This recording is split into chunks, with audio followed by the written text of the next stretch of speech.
Shalom, salam berkat dari kami untuk pendengar sekalian.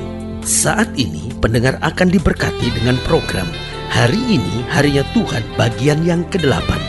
Sebuah program rohani tentang doktrin Alkitab yang menolong kita untuk semakin tertanam dalam kebenaran firman dan bertumbuh dalam kemuliaan. Bersama hambanya, Pendeta Gilbert Lumwendong, STH. Banyak orang merasa doktrin Alkitab sebagai sesuatu yang membingungkan. Tetapi tahukah saudara bahwa doktrin Alkitab intinya adalah memahami Alkitab dengan benar, dengan pemahaman yang sistematis, sehingga kita terus dapat tertanam di dalam kebenaran firman, sehingga kita terus bertumbuh di dalam kemuliaan Allah.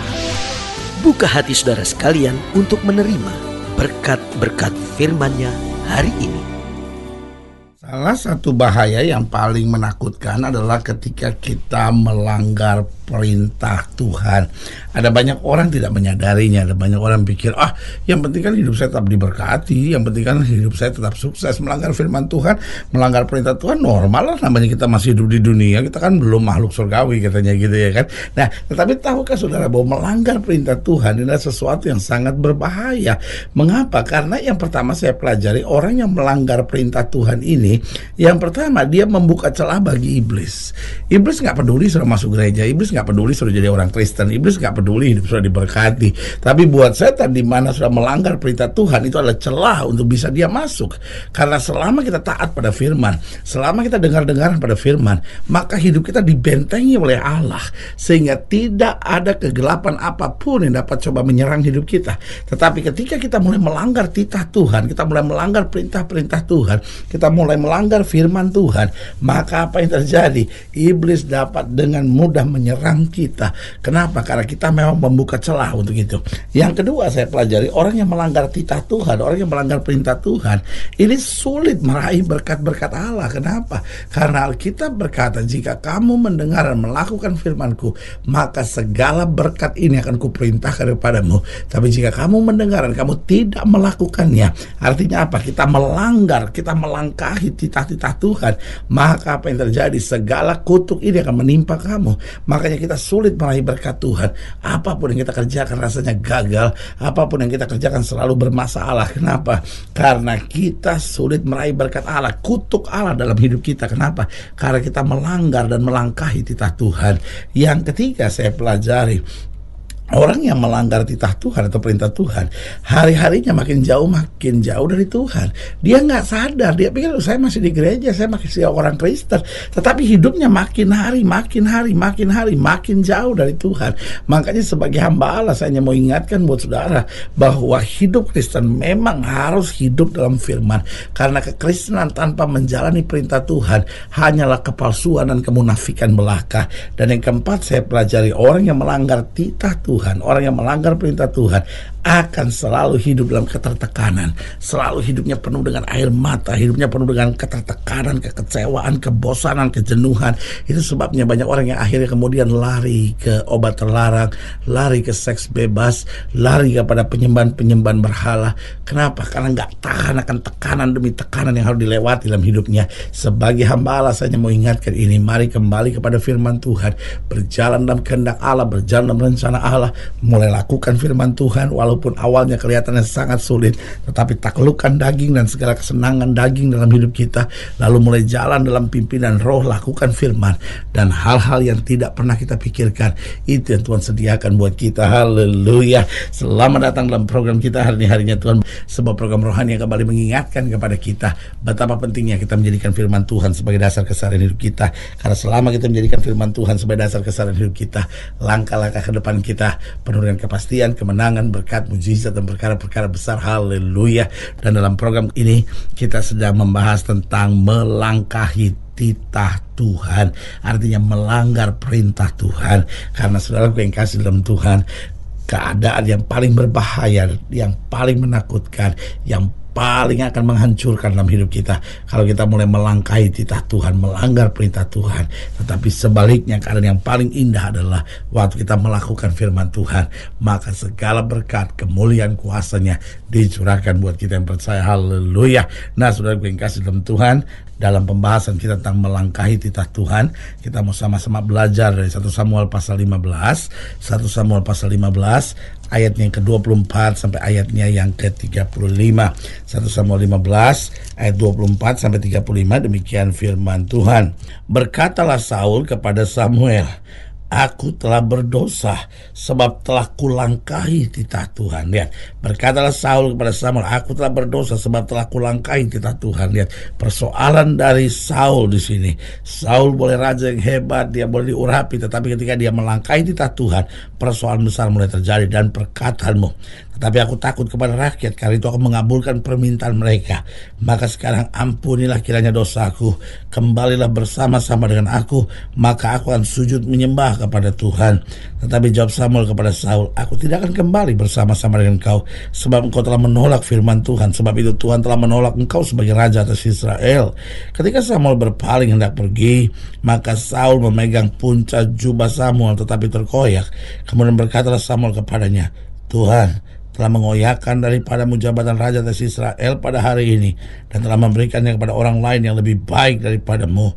Lagi sang mulia dari Israel tidak berdusta, dan ia tidak tahu menyesal, sebab ia bukan manusia yang harus menyesal." Tapi kata Saul, "Aku telah berdosa, tetapi tunjukkanlah juga hormatmu kepadaku sekarang di depan para tua-tua bangsaku dan di depan orang Israel.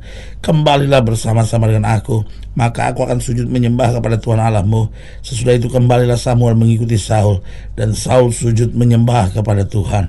Lalu berkatalah Samuel, "Bawa kemari Agag raja Amalek itu." Dengan gembira Agag pergi kepadanya, sebab pikirnya, "Sesungguhnya kepahitan maut telah lewat." Tetapi kata Samuel, "Seperti pedangmu membuat perempuan-perempuan kehilangan anak, demikianlah ibumu akan kehilangan anak di antara perempuan-perempuan." Sesudah itu Samuel mencincang Agag di hadapan Tuhan di Gilgal. Kemudian Samuel pergi ke Ramah, tetapi Saul pergi ke rumahnya di Gibea Saul sampai hari matinya. Samuel tidak melihat Saul lagi, tetapi Samuel berduka cita karena Saul, dan Tuhan menyesal karena ia menjadikan Saul raja atas Israel.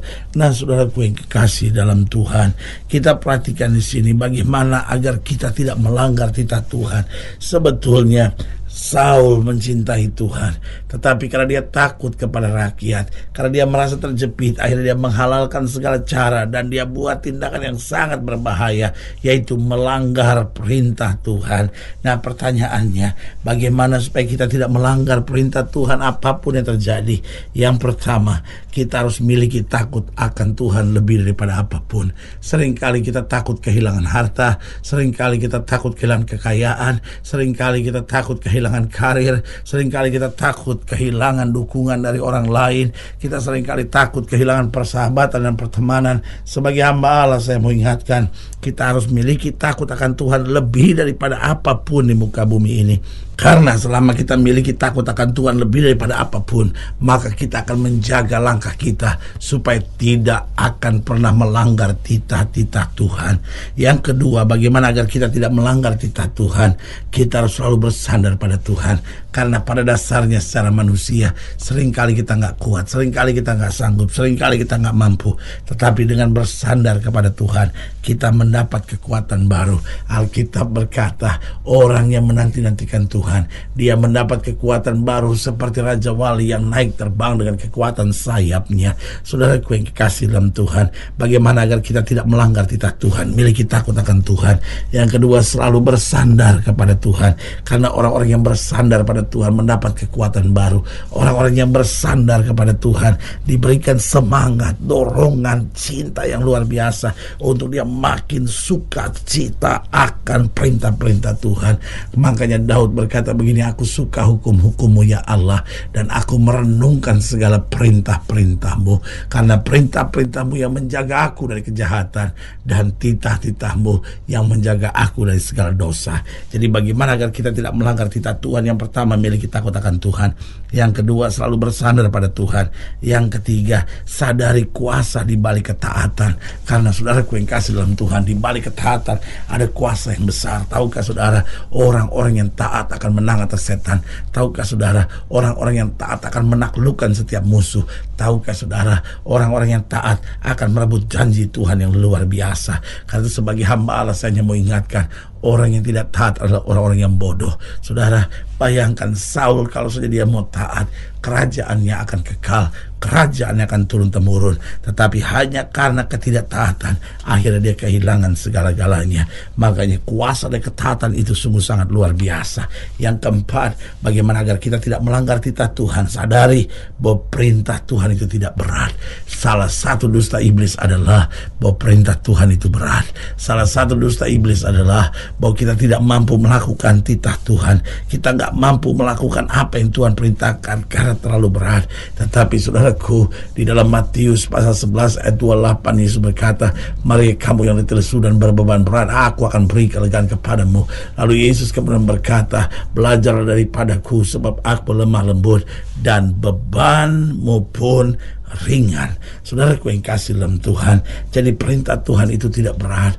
Alkitab bilang perintah Tuhan itu tidak berat. Apa yang membuat kita berat?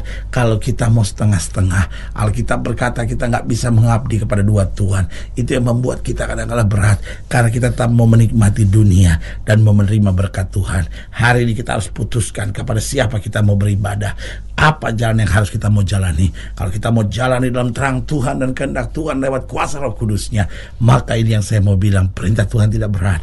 Kehendaknya akan makin nyata dalam kehidupan kita masing-masing. Haleluya. Saudara yang kasih dalam Tuhan, saudara yang ingin didoakan lebih jauh, hubungi kami melalui telepon, hubungi kami melalui surat, kunjungi website kami, karena kami ada untuk membawa Bapak Ibu saudara senantiasa lebih dekat pada Tuhan dan mengalami kasih kuasa mujizat yang luar biasa. Haleluya. Secara khusus melalui program ini juga saya mau berdoa buat setiap yang sakit, siap yang berbeban berat, karena saya percaya bahwa bagi Allah tidak ada perkara yang mustahil. Nah, saudara-saudara yang didoakan secara khusus boleh taruh tangan kanan sudah tidak ada, dan kita akan berdoa. Mari kita berdoa. Bapa, dalam nama Yesus, hamba doa buat yang sakit, hamba doa buat yang berbeban berat, hamba doa untuk setiap mereka yang sedang menghadapi masa-masa yang sukar, karena hamba percaya bahwa bagi Allah tidak ada perkara yang mustahil. Bapa, hamba berdoa di dalam nama Yesus, Tuhan jamah yang sakit, Tuhan sembuhkan, yang lemah Tuhan kuatkan, yang susah Tuhan hiburkan, yang jatuh Tuhan angkat, sehingga hari-hari yang penuh kemenangan boleh berlaku. Hamba doa di dalam nama Yesus, Tuhan jamah mereka yang taruh tangan kanannya tidak ada, karena mungkin sedang melangkahi titah Tuhan, karena mungkin sedang jauh dari Tuhan dan seringkali hidup dalam ketidaktaatan. Tuhan jamah dalam nama Yesus, sehingga kami menjadi ciptaan yang baru, yang lama berlalu, sesungguhnya yang baru sudah terbit. Di dalam nama Yesus kami berdoa. Haleluya. Amin. Saudaraku yang kasih dalam Tuhan, kita sudah berdoa. Ingat, Allah tidak pernah lalai menepati janjinya. Inilah saatnya buat kita untuk bangkit bersemangat, bersuka cita menghadapi segala perkara, karena kita tahu Yesus hidup, Yesus berkuasa dan selalu menyediakan yang terbaik buat anak-anaknya. Doa saya menyertai saudara. Sampai berjumpa pada program berikut, dan jangan lupa jadikan hari ini harinya Tuhan. Haleluya.